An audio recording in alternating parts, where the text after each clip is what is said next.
Chapter 27, The Law Given to Israel. This chapter is based on Exodus 19 to 24. Soon after the encampment at Sinai, Moses was called up into the mountain to meet with God. Alone he climbed the steep and rugged path and drew near to the cloud that marked the place of Jehovah's presence. Israel was now to be taken into a close and peculiar relation to the Most High, to be incorporated as a church and a nation under the government of God. The message to Moses for the people was, "Ye have seen what I did unto the Egyptians, and how I bare you on eagle's wings, and brought you unto myself. Now therefore, if ye will obey my voice indeed, and keep my covenant, then ye shall be a peculiar treasure unto me above all people. For all the earth is mine, and ye shall be unto me a kingdom of priests and an holy nation." Moses returned to the camp, and having summoned the elders of Israel, he repeated to them the divine message. Their answer was, "All that the Lord has spoken we will do."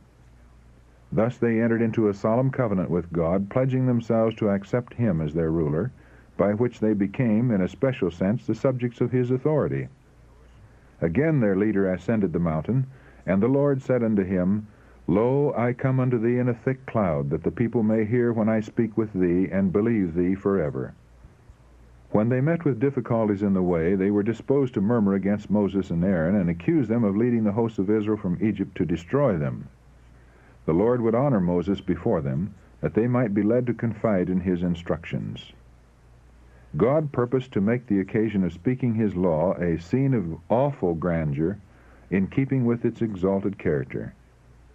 The people were to be impressed that everything connected with the service of God must be regarded with greatest reverence. The Lord said to Moses, "Go unto the people, and sanctify them today and tomorrow, and let them wash their clothes and be ready against the third day. For the third day the Lord will come down in the sight of all the people upon Mount Sinai."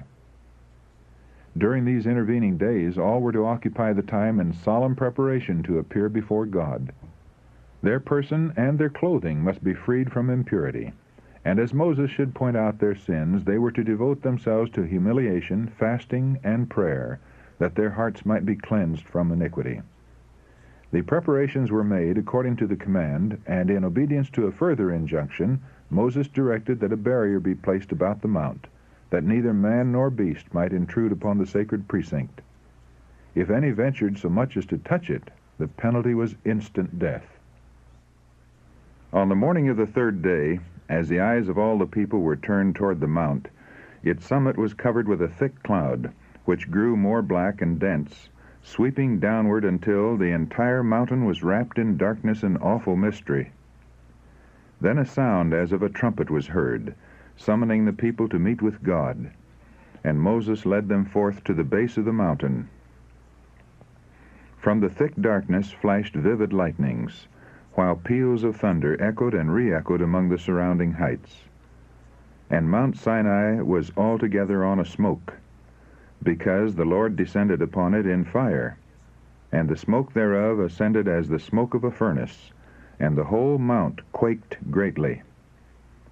The glory of the Lord was like devouring fire on the top of the mount, in the sight of the assembled multitude.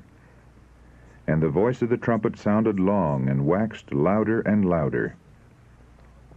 So terrible were the tokens of Jehovah's presence, that the hosts of Israel shook with fear, and fell upon their faces before the Lord. Even Moses exclaimed, "I exceedingly fear and quake." Hebrews chapter 12, verse 21. And now the thunders ceased. The trumpet was no longer heard. The earth was still. There was a period of solemn silence, and then the voice of God was heard. Speaking out of the thick darkness that enshrouded him, as he stood upon the mount, surrounded by a retinue of angels, the Lord made known his law. Moses, describing the scene, says, "The Lord came from Sinai, and rose up from Seir unto them. He shined forth from Mount Paran, and he came with 10,000s of saints. From his right hand went a fiery law for them. Yea, he loved the people. All his saints are in thy hand, and they sat down at thy feet. Every one shall receive of thy words." Deuteronomy chapter 33, verses 2 and 3. Jehovah revealed himself not alone in the awful majesty of the judge and lawgiver, but as the compassionate guardian of his people. I am the Lord thy God, which have brought thee out of the land of Egypt, out of the house of bondage.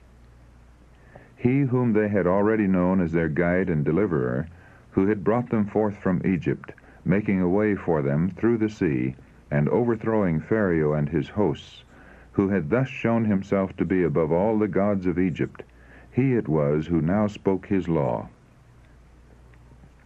The law was not spoken at this time exclusively for the benefit of the Hebrews.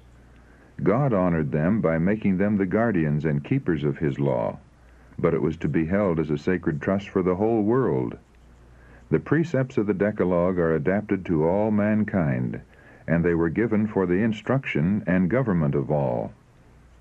10 precepts, brief, comprehensive, and authoritative, cover the duty of man to God and to his fellow man, and all based upon the great fundamental principle of love. Thou shalt love the Lord thy God with all thy heart, and with all thy soul, and with all thy strength, and with all thy mind, and thy neighbor as thyself. Luke chapter 10, verse 27. See also Deuteronomy chapter 6, verses 4 and 5, and Leviticus chapter 19, verse 18. In the 10 Commandments, these principles are carried out in detail, and made applicable to the condition and circumstances of man. Thou shalt have no other gods before me. Jehovah, the eternal, self-existent, uncreated one, himself the source and sustainer of all, is alone entitled to supreme reverence and worship. Man is forbidden to give to any other object the first place in his affections or his service.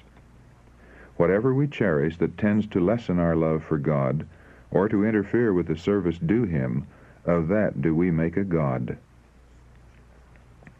Thou shalt not make unto thee any graven image, or any likeness of anything that is in heaven above, or that is in the earth beneath, or that is in the water under the earth.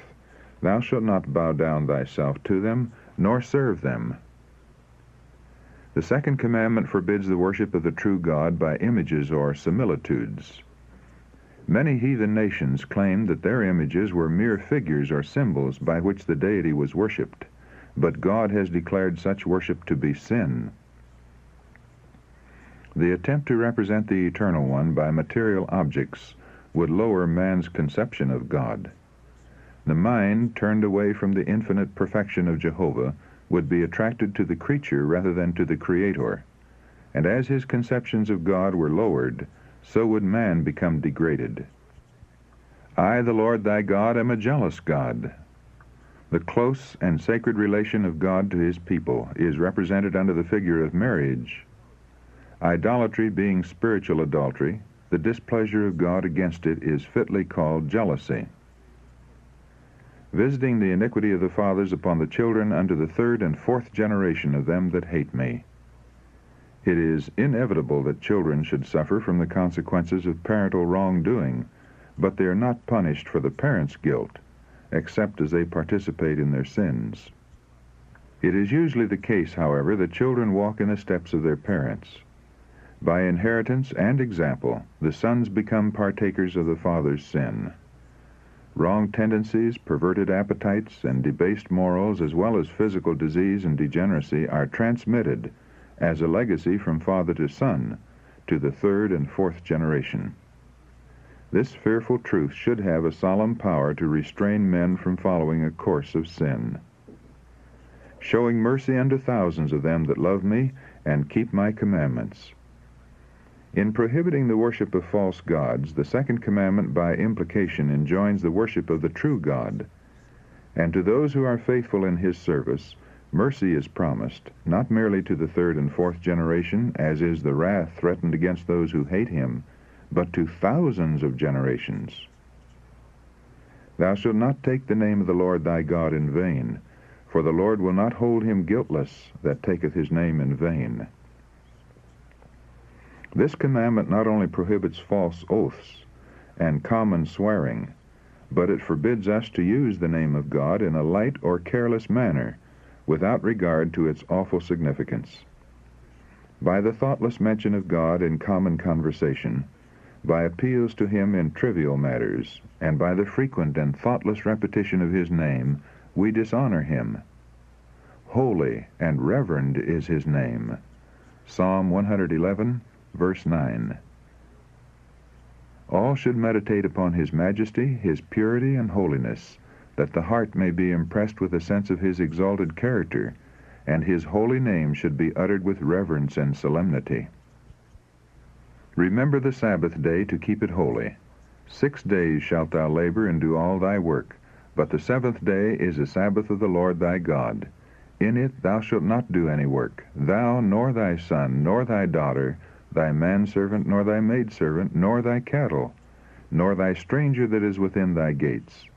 For in 6 days the Lord made heaven and earth, the sea, and all that in them is, and rested the seventh day. Wherefore the Lord blessed the Sabbath day and hallowed it. The Sabbath is not introduced as a new institution, but as having been founded at creation. It is to be remembered and observed as the memorial of the Creator's work. Pointing to God as the maker of the heavens and the earth, it distinguishes the true God from all false gods. All who keep the seventh day signify by this act that they are worshippers of Jehovah. Thus the Sabbath is a sign of man's allegiance to God as long as there are any upon the earth to serve him.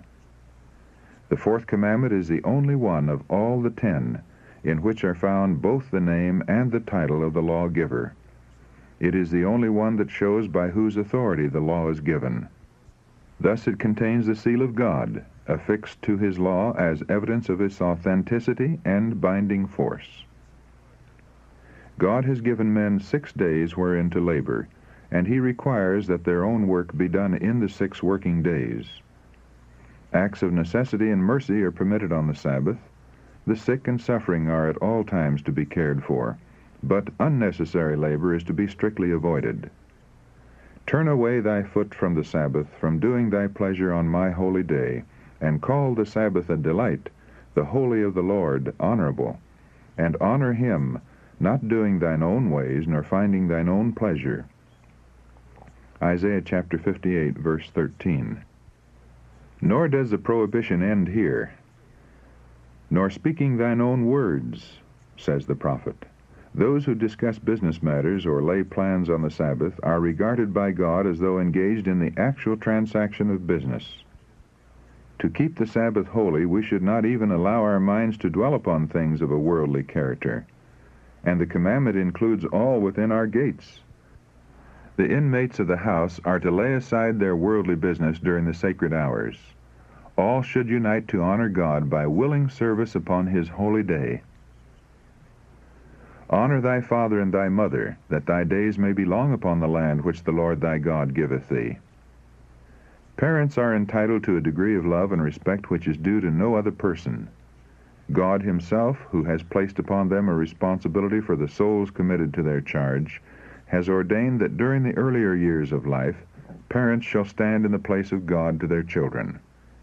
And he who rejects the rightful authority of his parents is rejecting the authority of God. The fifth commandment requires children not only to yield respect, submission, and obedience to their parents, but also to give them love and tenderness, to lighten their cares, to guard their reputation, and to succor and comfort them in old age. It also enjoins respect for ministers and rulers and for all others to whom God has delegated authority. This, says the apostle, is the first commandment with promise. Ephesians chapter 6, verse 2. To Israel, expecting soon to enter Canaan, it was a pledge to the obedient, of long life in that good land. But it has a wider meaning, including all the Israel of God, and promising eternal life upon the earth when it shall be freed from the curse of sin. Thou shalt not kill. All acts of injustice that tend to shorten life, the spirit of hatred and revenge, or the indulgence of any passion that leads to injurious acts toward others, or causes us even to wish them harm, for whosoever hateth his brother is a murderer. A selfish neglect of caring for the needy or suffering, All self-indulgence or unnecessary deprivation or excessive labor that tends to injure health, all these are, to a greater or less degree, violations of the sixth commandment. Thou shalt not commit adultery. This commandment forbids not only acts of impurity, but sensual thoughts and desires, or any practice that tends to excite them. Purity is demanded not only in the outward life, but in the secret intents and emotions of the heart. Christ, who taught the far-reaching obligation of the law of God, declared the evil thought or look to be as truly sin as is the unlawful deed. Thou shalt not steal. Both public and private sins are included in this prohibition. The eighth commandment condemns man-stealing and slave-dealing, and forbids wars of conquest. It condemns theft and robbery. It demands strict integrity in the minutest details of the affairs of life. It forbids overreaching in trade and requires the payment of just debts or wages. It declares that every attempt to advantage oneself by the ignorance, weakness, or misfortune of another is registered as fraud in the books of heaven. Thou shalt not bear false witness against thy neighbor. False speaking in any matter, every attempt or purpose to deceive our neighbor, is here included. An intention to deceive is what constitutes falsehood. By a glance of the eye, a motion of the hand, an expression of the countenance, a falsehood may be told as effectually as by words. All intentional overstatement, every hint or insinuation calculated to convey an erroneous or exaggerated impression, even the statement of facts in such a manner as to mislead, is falsehood. This precept forbids every effort to injure our neighbor's reputation by misrepresentation or evil surmising, by slander or tale-bearing. Even the intentional suppression of truth, by which injury may result to others, is a violation of the ninth commandment. Thou shalt not covet thy neighbor's house. Thou shalt not covet thy neighbor's wife, nor his manservant, nor his maidservant, nor his ox, nor his ass, nor anything that is thy neighbor's. The 10th commandment strikes at the very root of all sins, prohibiting the selfish desire from which springs the sinful act. He who, in obedience to God's law, refrains from indulging even a sinful desire for that which belongs to another, will not be guilty of an act of wrong toward his fellow creatures. Such were the sacred precepts of the Decalogue, spoken amid thunder and flame, and with a wonderful display of the power and majesty of the great lawgiver. God accompanied the proclamation of his law with exhibitions of his power and glory, that his people might never forget the scene, and that they might be impressed with profound veneration for the author of the law, the Creator of heaven and earth. He would also show to all men the sacredness, the importance, and the permanence of his law. The people of Israel were overwhelmed with terror. The awful power of God's utterances seemed more than their trembling hearts could bear. For as God's great rule of right was presented before them, they realized as never before the offensive character of sin and their own guilt in the sight of a holy God. They shrank away from the mountain in fear and awe. The multitude cried out to Moses, "Speak thou with us, and we will hear, but let not God speak with us, lest we die." The leader answered, "Fear not, for God is come to prove you, and that his fear may be before your faces, that ye sin not." The people, however, remained at a distance, gazing in terror upon the scene, while Moses drew near unto the thick darkness where God was. The minds of the people, blinded and debased by slavery and heathenism, were not prepared to appreciate fully the far-reaching principles of God's 10 precepts. That the obligations of the Decalogue might be more fully understood and enforced, additional precepts were given, illustrating and applying the principles of the 10 Commandments. These laws were called judgments, both because they were framed in infinite wisdom and equity, and because the magistrates were to give judgment according to them. Unlike the 10 Commandments, they were delivered privately to Moses, who was to communicate them to the people. The first of these laws related to servants. In ancient times, criminals were sometimes sold into slavery by the judges. In some cases, debtors were sold by their creditors, and poverty even led persons to sell themselves or their children.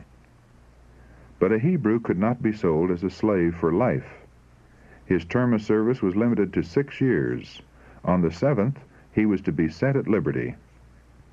Man-stealing, deliberate murder, and rebellion against parental authority were to be punished with death. The holding of slaves not of Israelitish birth was permitted, but their life and person were strictly guarded. The murderer of a slave was to be punished. An injury inflicted upon one by his master, though no more than the loss of a tooth, entitled him to his freedom. The Israelites had lately been servants themselves, and now that they were to have servants under them, they were to beware of indulging the spirit of cruelty and exaction from which they had suffered under their Egyptian taskmasters. The memory of their own bitter servitude should enable them to put themselves in the servant's place, leading them to be kind and compassionate, to deal with others as they would wish to be dealt with. The rights of widows and orphans were especially guarded, and a tender regard for their helpless condition was enjoined. If thou afflict them in any wise, the Lord declared, and they cry at all unto me, I will surely hear their cry, and my wrath shall wax hot, and I will kill you with the sword, and your wives shall be widows, and your children fatherless. Aliens who united themselves with Israel were to be protected from wrong or oppression. Thou shalt not oppress a stranger, for ye know the heart of a stranger, seeing ye were strangers in the land of Egypt. The taking of usury from the poor was forbidden. A poor man's raiment or blanket taken as a pledge must be restored to him at nightfall. He who was guilty of theft was required to restore double. Respect for magistrates and rulers was enjoined, and judges were warned against perverting judgment, aiding a false cause, or receiving bribes. Calumny and slander were prohibited, and acts of kindness enjoined, even toward personal enemies. Again, the people were reminded of the sacred obligation of the Sabbath. Yearly feasts were appointed, at which all the men of the nation were to assemble before the Lord, bringing to him their offerings of gratitude and the first fruits of his bounties. The object of all these regulations was stated. They proceeded from no exercise of mere arbitrary sovereignty. All were given for the good of Israel. The Lord said, Ye shall be holy men unto me, worthy to be acknowledged by a holy God.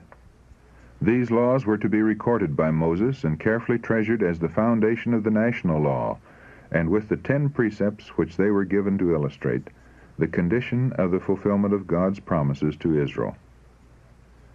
The message was now given them from Jehovah, Behold, I send an angel before thee, to keep thee in the way, and to bring thee into the place which I have prepared. Beware of him, and obey his voice.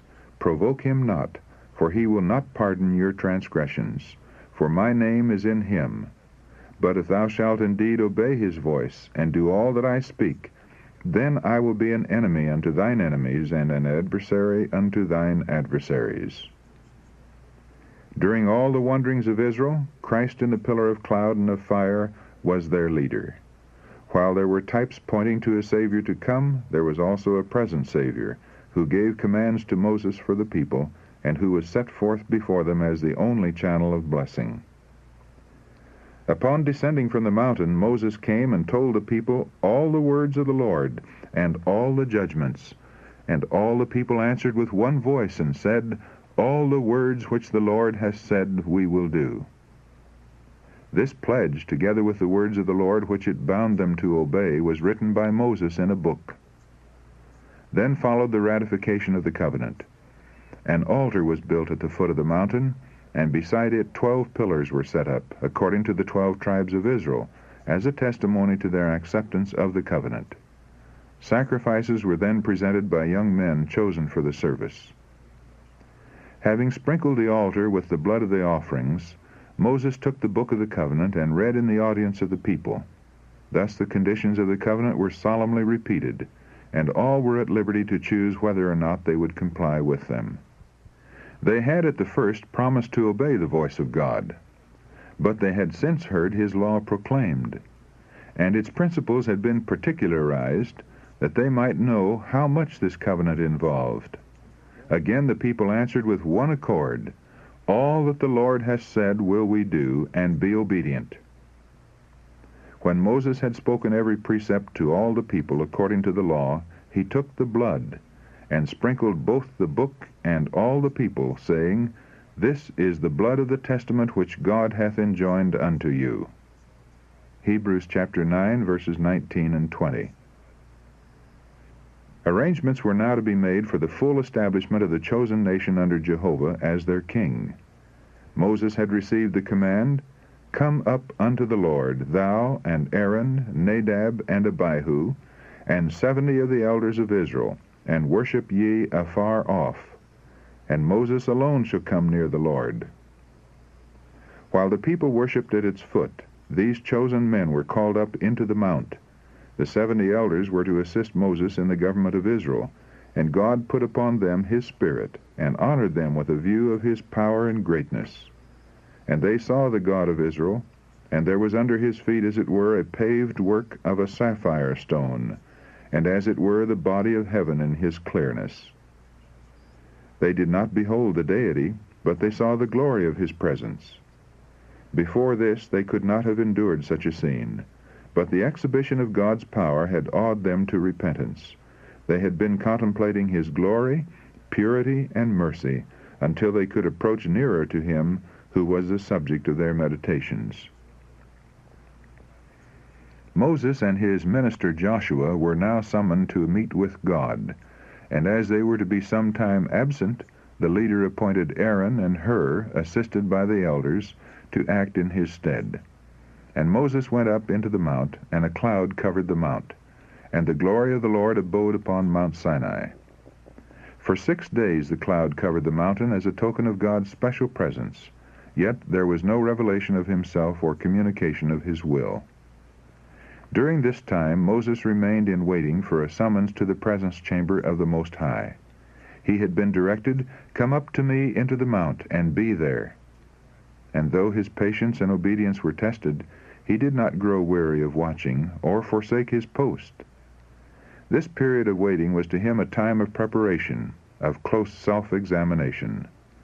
Even this favored servant of God could not at once approach into his presence and endure the exhibitions of his glory. 6 days must be employed in devoting himself to God by searching of heart, meditation, and prayer before he could be prepared for direct communication with his Maker. Upon the 7th day, which was the Sabbath, Moses was called up into the cloud. The thick cloud opened in the sight of all Israel, and the glory of the Lord broke forth like devouring fire. And Moses went into the midst of the cloud, and gat him up into the mount. And Moses was in the mount 40 days and 40 nights. The 40 days' tarry in the mount did not include the 6 days of preparation. During the 6 days Joshua was with Moses, and together they ate of the manna, and drank of the brook that descended out of the mount. But Joshua did not enter with Moses into the cloud. He remained without, and continued to eat and drink daily, while awaiting the return of Moses. But Moses fasted during the entire 40 days. During his stay in the mount, Moses received directions for the building of a sanctuary in which the divine presence would be specially manifested. "Let them make me a sanctuary that I may dwell among them."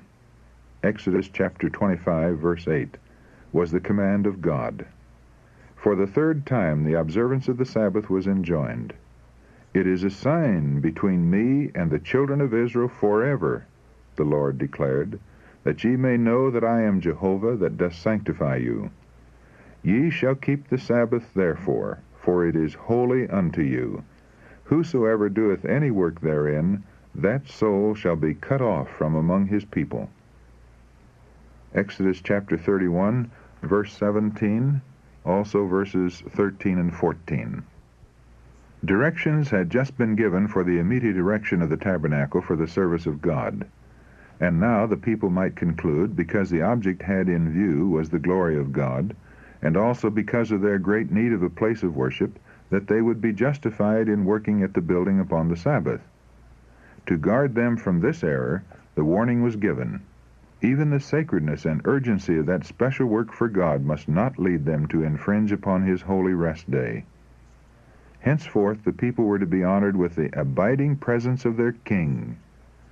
I will dwell among the children of Israel, and will be their God, and the tabernacle shall be sanctified by my glory. Exodus chapter 29, verses 45 and 43, was the assurance given to Moses. As the symbol of God's authority and the embodiment of his will, there was delivered to Moses a copy of the Decalogue engraved by the finger of God himself upon 2 tables of stone. Deuteronomy chapter 9, verse 10, and Exodus chapter 32, verses 15 and 16, to be sacredly enshrined in the sanctuary, which, when made, was to be the visible center of the nation's worship.